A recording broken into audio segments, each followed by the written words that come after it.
I was born around the Appalachian mountain area. After I left school, I moved around a lot. A great deal happened in my life in the past 5 years. Recently, I'd gotten a call that my uncle passed away. A simple cabin hidden deep within the woods, and a truck was all that had been left of his life. After everything, I decided spending some time at the cabin would be a good idea. The cabin looked a bit on the rougher side when I arrived. My uncle hurt his back and wasn't able to do most of the upkeep for a while. I hadn't been there for years, and it took some time to figure out what I was doing. After 2 weeks, I got the small cabin back in shape. Since I wasn't in a rush to leave, I bought more supplies to stay a bit longer. It felt odd not having a schedule. For so long, my life didn't change from day to day. I was stuck doing the same things at the same time to keep the bills paid. And in an instant, that all changed. Gray, threatening clouds started to roll in while I was fishing. I checked my phone, trying to see what the weather would be like for the rest of the night. It didn't work half the time because I was so deep in the woods. It took 5 minutes for it to load up the information about a nasty storm. Packing up quickly, I booked it back to the cabin. That old building better hold against what was coming. It grew so dark I needed to turn on a lantern in the middle of the day. I made a note of how many unread books I had left and that I needed to pick up new ones when I was in town next. As I cooked an early dinner, the rain started to come down hard. The wind blew rattling the windows. Thunder rumbled so hard I felt it in the floorboards. This was a night to stay inside and under some blankets. More lightning flashed, and I glanced outside at the right time. If I had been a second too late, I might have missed something that would change my life. A person was limping along outside fighting the storm. I rushed to grab my jacket and get my shoes on. The instant I opened the door, I became soaked. It was nearly impossible to see with the rain pouring into my eyes. By some miracle, I spotted the figure again. He looked so damn small out here beside the massive trees that made up the forest. Pushing on, I reached him through the rain. I shouted only to have my voice get carried away by the wind. He struggled a little as I guided him back to the cabin, but we finally got inside drenched and shaking from the cold. For some reason, he was dressed in a simple robe that appeared to be made of a natural material. He looked young, maybe 16. I fetched a blanket off the couch to wrap it around him. The poor kid shook so hard his teeth chattered. "Where did you come from?" I asked him, his lips pressed together in a tight line. He refused to say anything. I carefully guided him another step inside, and his legs gave out from under him. A puddle of water formed from the rain dripped off us. The water looked too dark in the dim light. I soon discovered a fresh, nasty gash on his leg. Since he was so thin, I lifted him to carry him over to the couch. I did try calling for help, but my phone didn't connect. Then I did my best to treat the wound with the supplies I had. Where did he come from? Was there a weird cult in the middle of the woods? It wasn't as if that sort of thing hadn't happened before. From how rattled he looked, I decided not to press him for answers. "Stay here for the night. If I make you uncomfortable, I can sleep in the truck," I said after I wrapped his leg. I stood up and his hand flew out to take mine. He shook his head but hadn't spoken yet. Gray eyes begged me not to go outside again. I promised I wouldn't leave him. He needed some dry clothing. Some oversized sweaters and sweatpants would need to be good for now. I didn't sleep well that night. The cabin had 3 rooms, a main room, a bedroom, and a bathroom. I let him sleep in the bedroom as I took the couch. Ideas of where that kid came from and what happened rolled around in my brain all night. I wouldn't get any answers until he decided to tell me. The storm finally died down before dawn. I passed out for a few hours, feeling more tired after I woke up. The first thing I did was knock on the bedroom door to see how he was doing. When no answer came, I opened it a crack. The bed appeared slept in but empty. He wasn't in the bathroom, so did he run off? Fear raced through my stomach until I opened the cabin door to see the boy from the night before outside stretching. At least his leg looked to be all right. "How are you feeling?" I asked, not expecting to get an answer. "Better," he responded in a deeper voice that didn't match his face.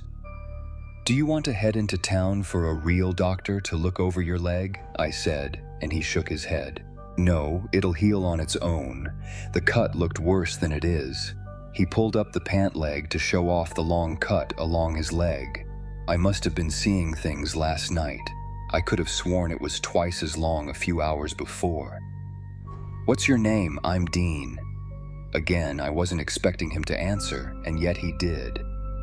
"I'm Hemlock." Yeah, with a name like that, he was totally a part of a weird cult that lived in the woods. Would I need to kidnap a random kid to get him away from an abusive family? "Do you live out here?" I said, a bit suspicious. "Yes, I'm a part of a small family that has lived in the mountains for years. There are a few different families around here. A fight broke out and, well, that's how my leg was hurt. I'm sure the issue has been resolved." I crossed my arms, not liking what I was hearing. My uncle never said anything about other people living near his cabin. How far out were they? How many people? I knew it wasn't my place to look down on how people live just because it was different, but I worried about any issues that kind of lifestyle may bring. You don't have, like, a main leader claiming the end of the world is going to happen and then takes like 10 wives, right? I suggested, hoping being so upfront wouldn't scare him away. The kid laughed, which put me a bit more at ease. "Who would ever need 10 wives? Isn't one when you are ready enough?" At least that reaction made me think there was a chance Hemlock was doing all right, living in the woods. Then again, his name was Hemlock. Unless I saw how he was living, I wouldn't be certain he was safe or not. I nudged at the dirt, wondering if it was my place to stick my nose into his business. "Where do you live? When your leg is a bit better, I can drive you there." I nodded towards the rusted truck my uncle left. Hemlock chewed on his cheek, unsure of my offer. He shook his head, trying to think of a polite way to refuse. "We would need to walk. It's far into the forest and there are no roads. I'll be fine to return on my own. I would like to do something to repay you for your help." I shook my head, but it didn't look as if he would accept the lack of repayment. I thought for a minute, wondering if there was anything I could ask him to do. "Let's go fishing today." It was an easy chore that would keep him off his injured leg. I had 2 rods, so we didn't need to share. After collecting the gear, we walked down to the lake as a chilly wind blew. It cooled down a lot from the rain. The path had become so muddy, I was having issues with getting my boots stuck. Hemlock walked barefoot. Even with an injured leg, he didn't have any issues not sinking into the muck. We found a good spot by the lake to get set up. I needed to show him how to bait the hook and explain what the bobber and weight did. Apparently, his family just caught fish with their bare hands. He was going to do the same, but I told him it wasn't a good idea to get lake water in his open wound. I wanted to talk a little, but found it hard to get a conversation going. "How old are you? Like high school age?" When he gave me a blank stare, I elaborated. 16, younger? "I'm an adult," he said, sounding offended. Not to me. We got distracted by a bite from a fish. It turned out to be too small, so it got tossed back. I caught Hemlock watching me as if he wanted to ask a question. When he noticed he had been caught, he opened up about what was on his mind. "Only parents think I'm younger than I am, and you've seemed very protective of me. Do you have any children?" he cautiously asked. "A son, a few years younger than you." Hemlock's face lit up. He half expected to see another kid his age appear at any moment. I bet he easily made friends. "Will he be spending any time at your cabin?" "No, he's with his mother," I replied, hating how cold my tone sounded. Hemlock knew to drop the subject and felt awkward bringing the whole thing up. He made things better between us by snatching a fish who had foolishly gotten too close to the edge of the lake. By lunchtime, we had enough fish for dinner. I'd caught 2 while Hemlock caught 6 by baiting the water and grabbing victims before they knew what was coming. I insisted he stayed for dinner. It seemed like he was ready to run off at any moment. I offered to cook while he cleaned up. The smell of the lake clung to his clothing, which he hadn't noticed. The cabin had its water system. I wouldn't have been able to stay out here for as long as I had without hot water. I showed Hemlock how the shower worked, but said he could also have a bath if he preferred. I cleaned and deep-fried the fish, along with a few side dishes from whatever canned goods I had around. My guest came out of the bathroom dressed in more borrowed clothing, his cheeks still red from the hot water. The soap smelled too strong for me to use. Hot water is such a nice treat. It's such a hassle building a fire to warm up water that we don't bother doing it very often. My eyes narrowed at him after I set down a plate of hot food.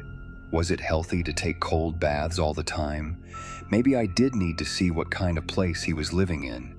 Hemlock dug into his food, unaware of what he had just admitted. For a small guy, he ate a lot. Having a full stomach and a bath knocked him out. I cleaned the dishes as he slowly drifted off on the couch, promising to get up soon to help me clean up. I had planned on letting him sleep through the night, and then making sure he got home safely the next day. Sometimes things just don't work out the way you want them to. It had gotten dark when Hemlock started to stir in his sleep. A noise came from outside. It was as if someone was walking just in front of the cabin. There shouldn't be anyone around in the dark. I grabbed the rifle next to the door and stopped to listen. The gun had belonged to my uncle, and I hadn't fired it before. I knew it was still loaded from when he had been alive, but I hadn't found any spare ammo in the cabin.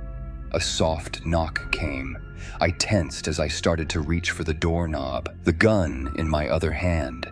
If the person wanted to cause trouble, I was positive I could deal with it. "Don't!" Hemlock shouted from the couch.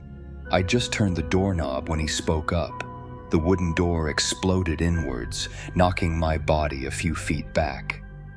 My entire body hurt as stars danced through the darkness. My head slammed against the wooden floor, stunning me for a full minute. I climbed out from under the door, rifle still in hand, but my body refused to stand. 2 strangers stood inside the cabin. They were dressed in sewn-together, dirty rags. Their bodies were tall and bone-thin. One had a hand with long fingers wrapped around Hemlock's arm to start dragging him towards the open doorway. "Let go of him," I said through gritted teeth and raised the rifle. The one man turned his head to show a long grin. His mouth appeared unnaturally thin. His dark eyes were set into a skull-like face. "Oh, how cute. Let's take this one too," he said in a raspy voice. "No, you know the deal. We do not involve outsiders," Hemlock nearly begged. The man fully turned around to face me, his movements stiff as if a corpse had started to walk. "He sheltered you. He is no longer an outsider," the stranger pointed out. I didn't care about what they were talking about. I just needed to get these 2 the hell out of my cabin. "He has a family. If he goes missing..." Again, Hemlock was on my side. Both the men laughed. The sound chilled my spine and caused fear to run through my body. The taller of the 2 of them looked over me. The dark eyes see something no human should be able to. "No, he doesn't."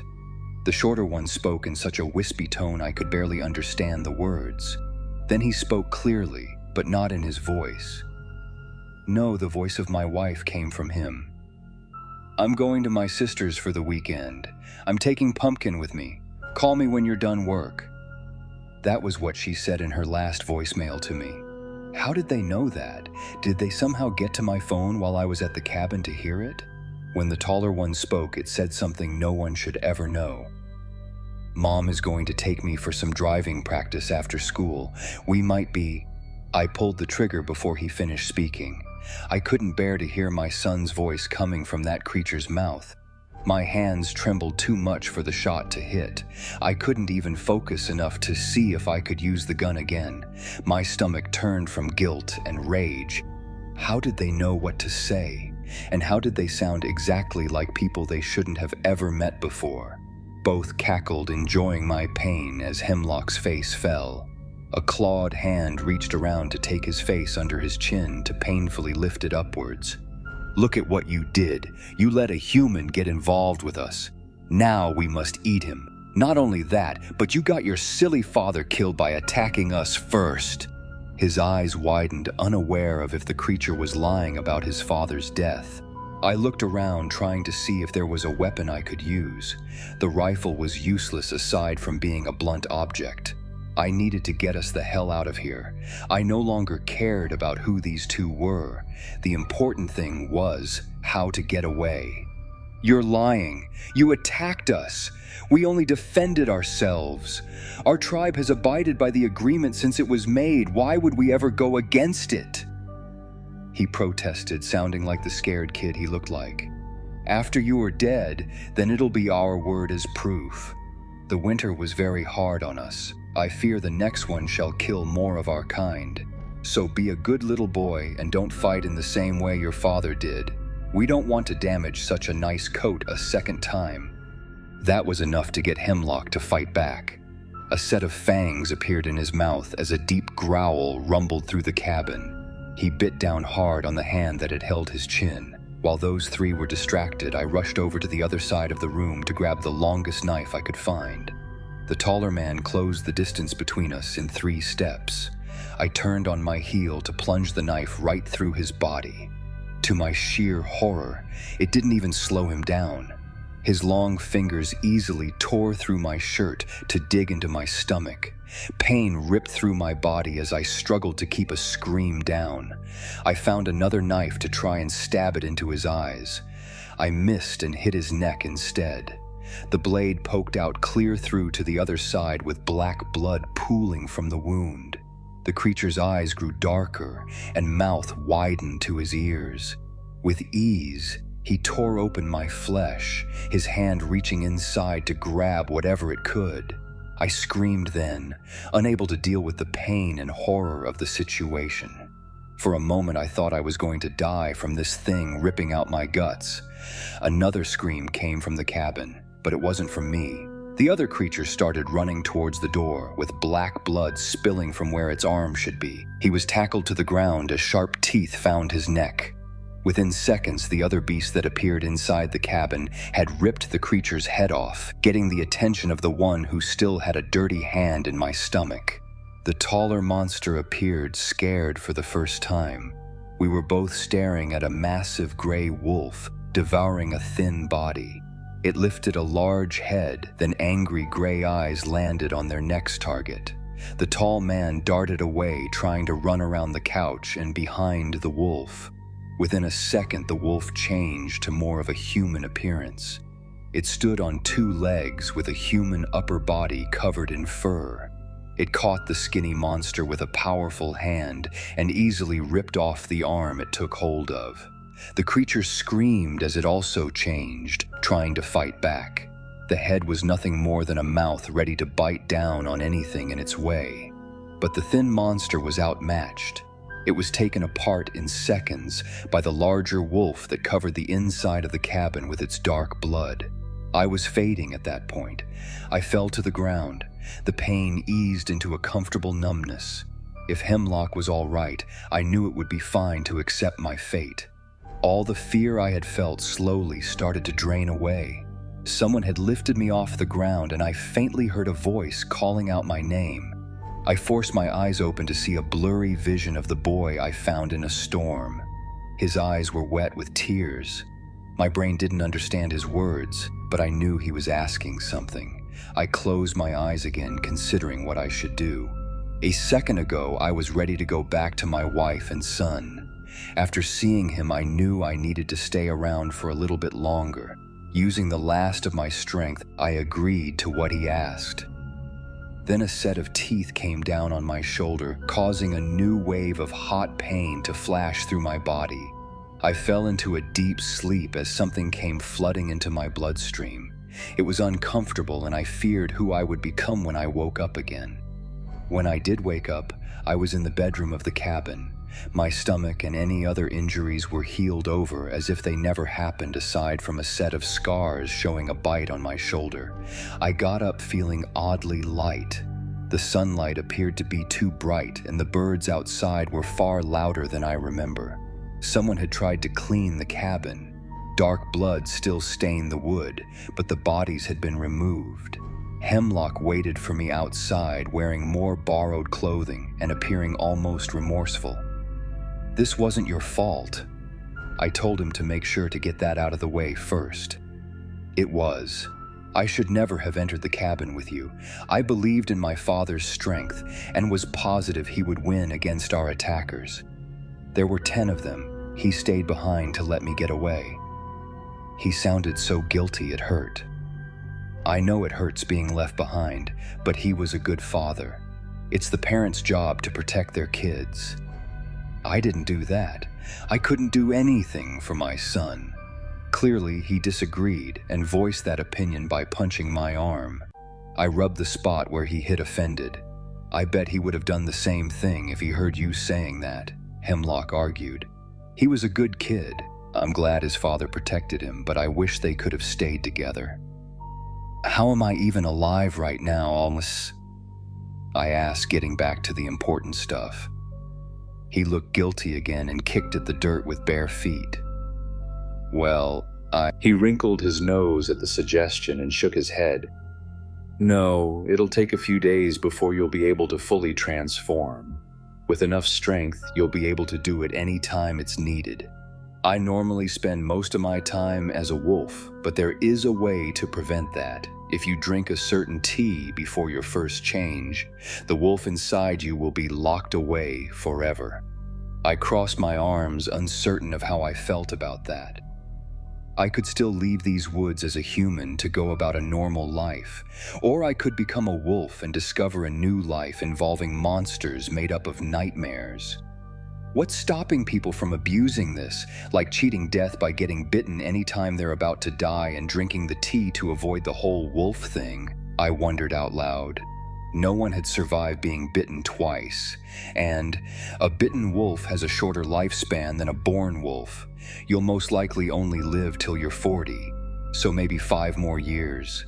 "Is that how old you think I am?" I said while uncrossing my arms, very peeved by his misjudgment. He looked very nervous about upsetting me. When I smiled, it made him calm down. I thought over my choices again, really wondering if I could throw away being human. "What's up with those thin creatures? Are there a lot more of them?" Hemlock nodded, his face grim, thinking about what attacked us. "We're unsure of their numbers, but it feels as if more appear every summer. Attacks from them have become more common, even though we can't ever prove it. I fear another war will break out between us that will hurt humans, that get caught in the middle." Hearing something like that would make someone want to never take another step inside the forest again. If I stayed, I would risk my already shortened life to get caught up in an enviable war between monsters. "I guess you need one more wolf on your side. Give me 3 days to get some things in order." Since I didn't have any family left, it was easy to take care of things. I sold the higher cost items and then donated what I could. I kept some clothing and some savings. It felt oddly freeing to get rid of most of my worldly goods, knowing they would be far more useful to someone else. I met Hemlock back at the cabin, ready to start a different life. He said that his family didn't mind welcoming a newcomer into their ranks, but they thought that I should live at the cabin for a bit longer and slowly get introduced to their way of life. No matter how afraid the idea of more of those thin monsters made me, I decided to protect Hemlock in the same way his father had. After all, it's a parent's job to take care of their children.